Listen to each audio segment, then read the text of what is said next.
sumpah ni ada empat tempat. Jadi sumpah ni boleh jadi haram, boleh jadi wajib, boleh jadi harus, dan boleh jadi sunat juga. Ya, sumpah. Apakah kita fahamkan sumpah ni boleh jadi haram? Sumpah ni boleh menjadi haram kalau mereka yang berdusta mengenai sesuatu perkara yang tidak wujud. Kan? Contohnya, saya berbual pada tuan-tuan, wallahi, demi Allah, aku nampak idea. Tuan-tuan mesti percaya ke ayat cakap berceramah. Berbual ni timbul isu tentang burung tu kan. Burung yang terbakar dekat Australia tu kan. Punya burung tu dia ada 3 jenis burung kan. Dia gunakan api ni untuk halau, untuk tangkap ni tikus, binatang yang bawah tanah ni naik. Jadi cerita tu dikaitkan dengan kisah daripada hadis Nabi SAW. Tapi bayangkan sampai ada gambar ni tengok macam Iron Man tu dah macam edit tu dia yang buat itu sampai berdusta kan. Sekali cerita-cerita dikaitkan sedemikian. Jadi tuan-tuan, haram hukum dia bersumpah pada perkara yang tidak wujud. Jadi kalau contohnya saya bersumpah pada perkara yang dusta dan bohong, maka dia jadi haram. Ya. Maknanya haram ni bila pertama ni bersumpah pertama yang menjadikan dosa, bersumpah melakukan haram. Contohnya saya cakap dengan isteri saya, wallahi, contohlah, saya akan curi kelapa. Kita kadang dengan kawan-kawan kita jalan kan, alamak ada peluang lah, sedap lah dekat rumah haji tu. Allah yang aku akan bersumpah kepada Allah, aku nak curi peluang haji tu. Minta daripada boleh dapat. Maknanya bila dia bersumpah untuk melakukan sesuatu yang haram, mencuri itu haram. Tapi kalau wallahi aku akan minta, itu tak jadi dosa lah. Sebab dia tak mencuri. Yang sebutnya wallahi aku akan mencuri buah pelang itu, maka jadilah dosa. Sebab haram, mencuri itu haram. Wa imma kabira wa imma kasira, qalila atau kathira, banyak atau sedikit. Tapi bersumpah itu adalah haram. Tapi kalau saya bersumpah wallahi aku akan minta dengan haji itu tak jadi haram. Sebab dia minta. Jadi bersumpah untuk membuat sesuatu yang haram. Itu satu. Apapun seseorang yang bersumpah untuk meninggalkan yang wajib, kan? Contohnya anak tu dimarah sama bapak dia kan, aku ataupun digaduh pasal satu satu. Kadang-kadang kita tengok dalam cerita kan dia bersumpah tak khawatir dengan satu satu, bermarah dengan abang dia tu. Wallahi, demi Allah, lepas daripada ini hubungan kita putus silaturahmi, bersumpah untuk putuskan silaturahmi. Kata dia lah, dia baru tak dapat roti ni pun, roti gadi dia tu. Dia marah dengan abang dia sebab tak makan roti gadi. Bagi roti gadi, putuskan silaturahmi. Macam batu belah tu, tak pegang. Kalau dia sumpah, wah Allah yang betul-betul tak. Jadi dia bila bersumpah dengan Allah, dia putuskan silaturahmi, di mana kan? Maka bersumpah menjadi haram. Maka merapatkan silaturahmi itu adalah wajib. Contohnya lah, apatah lagi dia bersumpah dengan Allah, dia tak tinggalkan sembahyang. Sumpah dengan Allah, lepas ini, kau dengan aku tak ada apa-apa lagi. Akan ada macam itu. Wallahi, banyak aku akan bersumpah dengan Allah, takkan tidak kampung ini lagi. Itu kira dia cakap putuskan silaturahmi lah. Dia marah dengan bapak dia ke kan. Sejak dia tu aku janji dengan bapak aku tak akan balik rumah kalau bapak aku lupa aku kan. Cerita dululah. Ini cerita dululah. Adalah satu kisah dulu. Bapak dia tu pada barat-barat, dia lempang abang long dia. Ini kisah jadi kisahkan pada saya lah cerita dia. Kisah keluarga yang terputus. Abang long dia tadi, dia bapak dia dah jadi barang. Dia rumah tinggi tuan-tuan. Dia lempang abang dia semua tu jatuh. Sebab dia jatuh tu dia lari. Lepas tu abang tu nak dia mencuri. Dia mencuri, bapak dia marah, dia lempang bapak tu dah. Setelah dia keluar tu, itulah tadi tu bapak dia tak nampak. Sampailah bapak dia meninggal. Kalau dia bersumpah dengan Allah, itu bukan silaturahmi lah. Itu yang kedua. Dan yang ketiga tuan, ataupun bersumpah pada sesuatu itu. Jadi pada bersumpah yang dikupas oleh mazhab Imam Asy-Syafi'i ada 3 tempat. Satu bersumpah untuk membuat yang haram, yang kedua bersumpah untuk meninggalkan yang wajib, dan atau meninggalkan sesuatu yang agama, yang ketiga bersumpah sesuatu yang jangan tak wujud. Seorang cakap aku wallahi dulu aku dapat tuyul. Sumpah kena dapat tuyul. Padahal tuyul tu tak wujud. Wujud tu tuyul tu wallah tak dapat tuyul. Yang dapat tuyul kualitas kan. Itu banyak tuyul kualitas. Atau dia salah letak kan dia sikit tuyul. Jadi kita ni kalau boleh ada seorang ni kurang-kurangkanlah kita terlalu percaya sangat dengan ilmu hitam ni lah. Manusia benda tu memang wujud, tapi kadang bila tak wujud diwujud-wujudkan. Macam kita ni sekarang ni percaya lah betul lah kan. Kita ni memang kalau Malaysia kita ada orang buat aku ada orang buat. Padahal kita ni tak jaga kesihatan. Mulalah kalau kita yang dah jauh dengan Allah Taala, yang kurang berzikir. Jadi bila kurang zikir, kurang fikir ni, kurang agama ni, kadang-kadang kita ni dah mula kepala kita dah mula main ni kan.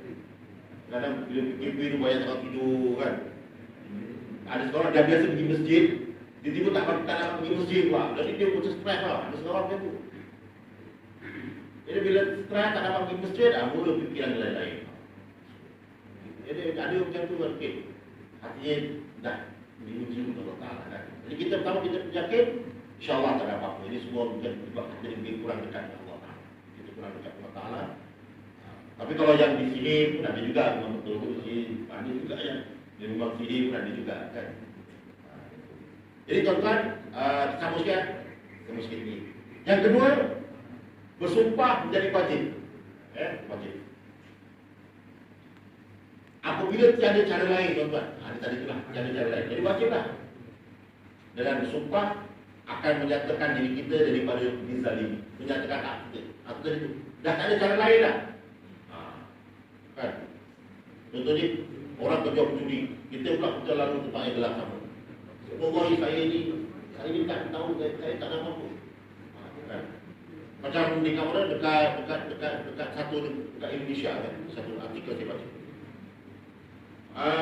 Pakcik tu dia postman kan tu lah. Postman. Dia pergi masuk ke surau masjid nak sembahyang. Orang kampung itu ingatkan dia nak pecah apa nak mencuri. Dia lari daripada masjid, lari daripada masjid. Dipukul dia tuan-tuan. Lepas tu dipukul, dipapol terus. La ilaha illallah. Rupanya dia adalah postman, penjawat awam yang tak tinggal masjid, dan orang ingat dia adalah mencuri motor. Motor ini dibakar. Motor yang diambil, orang ini dibakar. Orang punya dia bukan tahu. Orang-orang masa tu mungkin kejadian dah terlalu terulang. Jadi kalau saya kira, kalau kejadian itu berlaku, kita nak gelakkan daripada kita gelakkan daripada pergi masjid lah. Ataupun mungkin salah saja masjid tetap pergi, maksudnya gelakkan daripada fitnah. Tapi kalau kita tertangkap terus sebab orang saya ini jawab awam. Bukan. Macam saya sebagai puasa, malam-malam saya kena jalan kan. Kadang-kadang polis tahan juga, kadang siapa je tunjukkan kat puasa. Senanglah. Macam sorang kamu kan. Kerja pun nak mana. Kalau malam saya kadang kerja. Puasa kerja malam. Okay. Itu yang kedua, wajib. Pertama wajib tadi melainkan satu kalau tiada cara lain. Satu nak mengelakkan daripada dizalimi.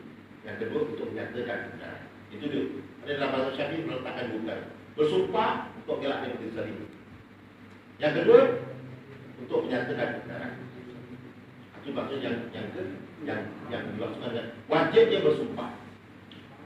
Ya. Jadi yang ketiga harus sumpah. Pada ada perkara ketaatan ataupun untuk menjauhi maksiat atau untuk menunjukkan ke jalan yang benar ataupun untuk melarang daripada kebatilan. Contohnya apa? Apa contohnya tuan? Dalam satu hadis Nabi, Imam Bukhari menyebut, wallahi la yamutu Allahu hatta tamalu. Maksudnya apa? Demi Allah tidak akan jemu sehinggalah kamu yang ini maksudnya bagi motivasi. Wallahi, dia cakap, wallahi, demi Allah Subhanahu wa taala tidak akan mengabaikan tuan-tuan. Wallahi tuan-tuan. Saya bercakap, wallahi, demi Allah taala tidak akan mengabaikan tuan-tuan yang jaga sembahyang. Walaupun tak nampak dia punya balasannya di dunia, tapi wallahi, percayalah Allah taala akan membalasnya di akhirat. Itu bercakap, wallahi tuan-tuan, harta tuan-tuan yang tuan keluarkan ke jalan Allah, bantu anak yatim, bantu ibu sakit, bantu pembangunan masjid ini, Allah Ta'ala tak akan sia-sia. Itu sebagai apa? Sebagai sumpah yang diterangkan ke atas ketaatan. Itu tak apa. Itu boleh. Total pun dah buat perkara ni kan. Kita boleh cakap, wallahi, siapa-siapa yang berkahwin, insyaAllah akan terhindar daripada melakukan perkara-perkara yang buruk. Semuanya yang taat. Akan anak-anak saudara, anak-anak perempuannya akan lebih terjamin ibunya keselamatannya. Bagi anak-anak saudara yang belum kahwin, wallahi bila dia belum kahwin, suaminya akan menjaga. Betul tu. Betul kan? Pertama, kita berdekat dengan ada setengah orang kan, dia nak kahwin. Yang muda tu tak apalah, dia boleh nak kahwin. Mesti dia meninggal, apa itu biasa kan. Tapi ni yang ada setengah orang lelaki yang dah kahwin. Ramai, ada kawan saya yang nak kahwin. Laki-laki pun dia, perempuan pun dia. Dah ada duit, dia tak kahwin mana. Dia tak yakin. Ada kawan saya pun dia tak kahwin sebab puncanya abang dia cerai dengan kakak dia. Kakak ipar dia tinggalkan abang dia. Dia yang tak kahwin, saya pening. Dia pun cakap, kenapa ni? Yang kena anidahnya abang kau, yang kau tak nak kahwin kenapa? Aku tak nak lah, perempuan ada kesian. Biasa orang ni kawan saya tu. Jadi kalau tuan-tuan ada tapi dia pun tak nak terus. Ada kawan saya. Kawan dia buat kelas sekolah lah. Oh ya. Baik, boleh kahwin. Kahwin dua pun ada. Jadi ibu-ibu ada dia tu. Kita bercakap dengan anak kita. Wallahi nak, demi Allah nak. Kita cakap dia, mak ni macam wallahi. Bukan itu. Orang yang kahwin, Allah Ta'ala jaminkan barokah rezeki. Banyak pun cukup, sikit pun barokah. Dia pasal apa? Jiwa dia kuat. Wallahi ini janji Allah Ta'ala. Allah Ta'ala jadikan kita ni memang penuh dengan hikmah ni. Kita bagi dia kan. Maksudnya itu. Atau dia sakit, aku sakit kaki, aku ni kenapa lah badan aku tak sihat. Wallahi kita ni sebenarnya diberikan sakit untuk uji. Bagi dia lepasan. Maknanya itu tak apa. Sebab apa? Kita kat situ kita beritahu sebagai ketaatan. Harus dihukumnya sebenarnya. Ketaatan ataupun untuk menunjukkan jalan kebenaran ataupun untuk mengelakkan daripada perkara supaya dia nanti dia jadi jauh kebatilan. Ini maksud sebutnya wallahi. Mana boleh. Tapi boleh yang dah betul lah. Tapi wallahi kat situ tidak membawa apa-apa makna yang terkesan. Itu yang harus wallahi kan. Jadi kat situlah kebanyakannya. Yang keempat tuan-tuan, hukum bersumpah menjadi sunat. Kalau tujuannya untuk memberikan pesan kepada para pendengar untuk mereka beri peringatan, untuk memberikan peringatan. Dia lebih kurang macam harus jugalah. Harus ni dia kalau yang dah ada, dah memang betul lah. Kalau yang sunat ni tujuannya pun kita bercakap wallahi takut ni. Macam saya lah contohnya tuan kan. Saya kerja di bagian mau masuk kedai saya. Seperti dah maksiat. Saya baru-baru ni saya pergi tangkap satu bini orang. Saya tangkap bini orang. Bini orang tu anaknya 3. Hati bini orang tu. Dan dengan Nepal tu, saya cakap dengan bini saya bertindak atas aduan kan, bertindak atas aduan kekuatan selama 5 orang kita bergerak ke tempat yang dituju. Kemudian sampai di situ kita dapat di bilik di rumah. Kemudian setelah berlaku beberapa peninjauan dan juga kesihatan, mendapati dalam rumah itu ada seorang wanita Melayu Islam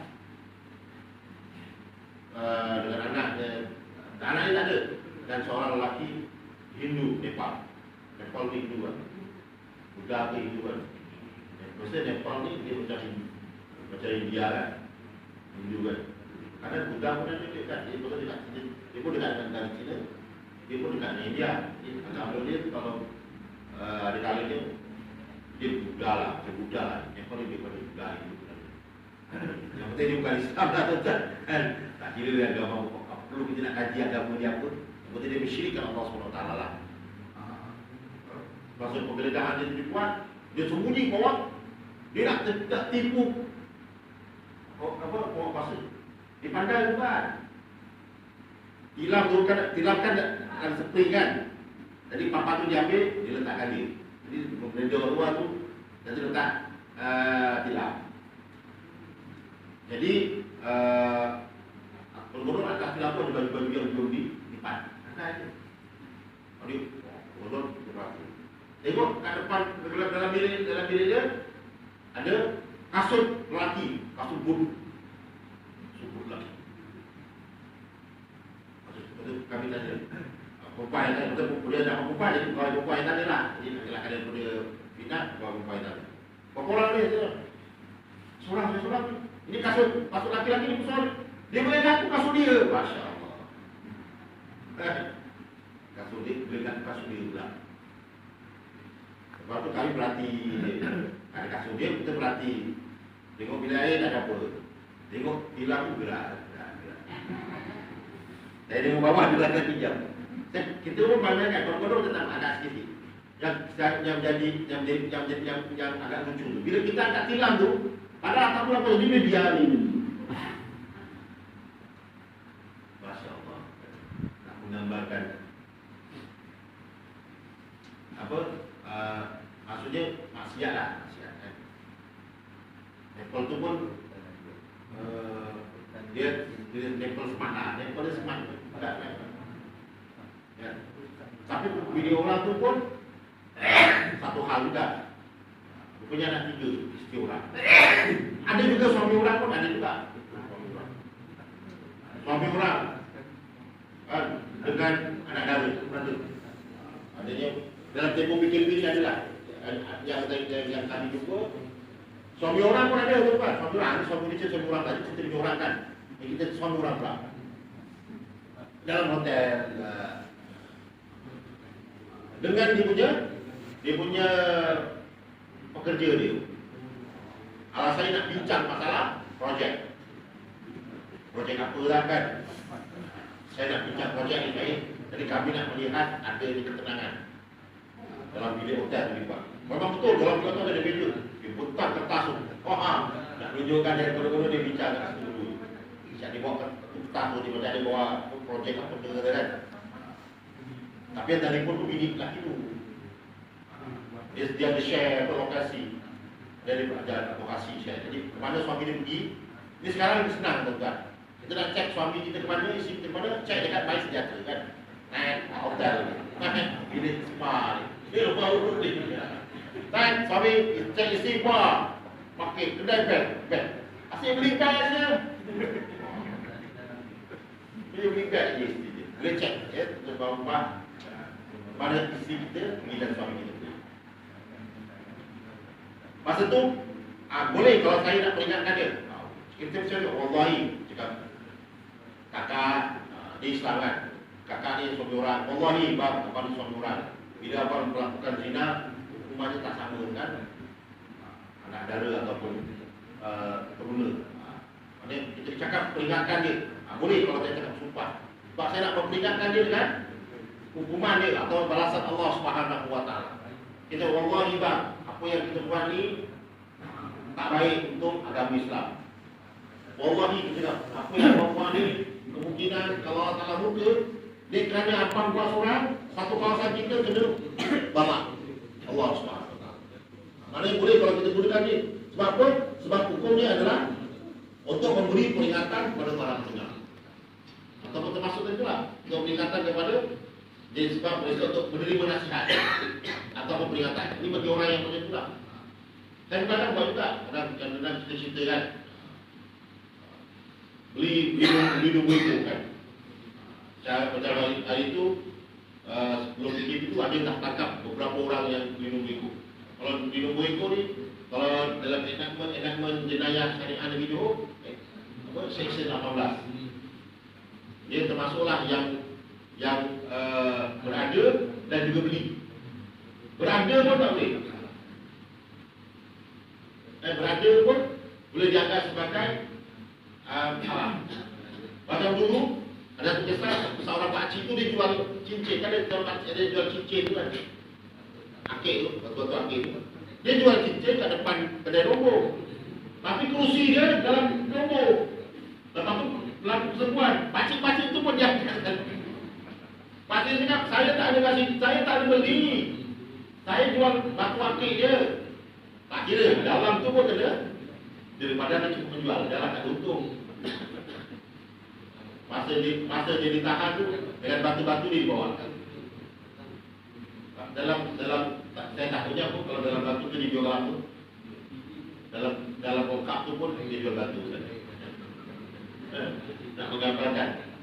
Maksud kalau dalam perbih tu dia kurang satu 3,000 juga walaupun dia sekadar nak cek. Kalau beli setiap tiket 3,000. Itu beza. Jadi saya salah 18 di mobil. Kalau saya pernah tidak tanya, bang, ada pernah kena tak? Sebab pernah kena lah buat ni. Kalau contoh Nabi ni, dia minta maaf dia. Yang tak pernah beli nombor, kalau beli insyaAllah mesti ada kena. Mesti ada kena sekali. Bila dah kena sekali, mungkin Allah Ta'ala akan uji. Lagi kalau tuan-tuan mimpi-mimpi, kalau mimpi-mimpi kita ni, kalau kita ceritakan tak kena nombor, yang mana nak nombor ni, lagi tu, apa dia tu. Kita cakap, kalau tadi aku macam mimpi tu, naik kereta kuat, dia tu beli tu. Dia tahu kita di luar masjid, memang kalau dia beli. Walaupun kita main-main ni. Sebab dia tahu, orang yang bersih, Allah Ta'ala akan uji dia pula. Kan, kadang-kadang mimpi nombor, dia nak, kadang nak pancing. Mimpi nombor, mimpi ekor tu. Kan? Tapi kalau orang yang Allah sebab dia pernah dapat. Jadi tuan-tuan, hadirin yang dirahmati Allah Subhanahu Wa Ta'ala. Jadi kita cukup sampai sini. InsyaAllah kita akan sambung 2 minggu lagi lah. 2 minggu sekali lah. Sekali tentang proses kita dalam tanduk yang sama. Jadi mohon maaf atas kesilapan. Terima kasih pada perkongsian. Saya doakan Dr. Haji, bapak-bapak semua, abang-abang, kakak-kakak dipanjangkan umur dalam iman, dijauhkan daripada COVID. Allah yang dah kena, dan diberi kesembuhan dan kesihatan. Allah yang diuji dengan anak-anak yang sakit, waktu yang sakit, kemudian diberikan kesihatan, dan kita diberkati, dijauhkan oleh Allah Ta'ala yang menentukan. Ditutup dengan baca tasbih kafarah, itu surat al-Asmi subhanallahumma wa bihamdika asyhadu an la ilaha illa anta astaghfiruka wa atubu ilaik. Wa asli min insani lam yakhus bil ladzina amanu wa 'amilus shalihat. Tawassaw bil haqqi wa tawassaw bis sabr. Assalamualaikum warahmatullahi wabarakatuh.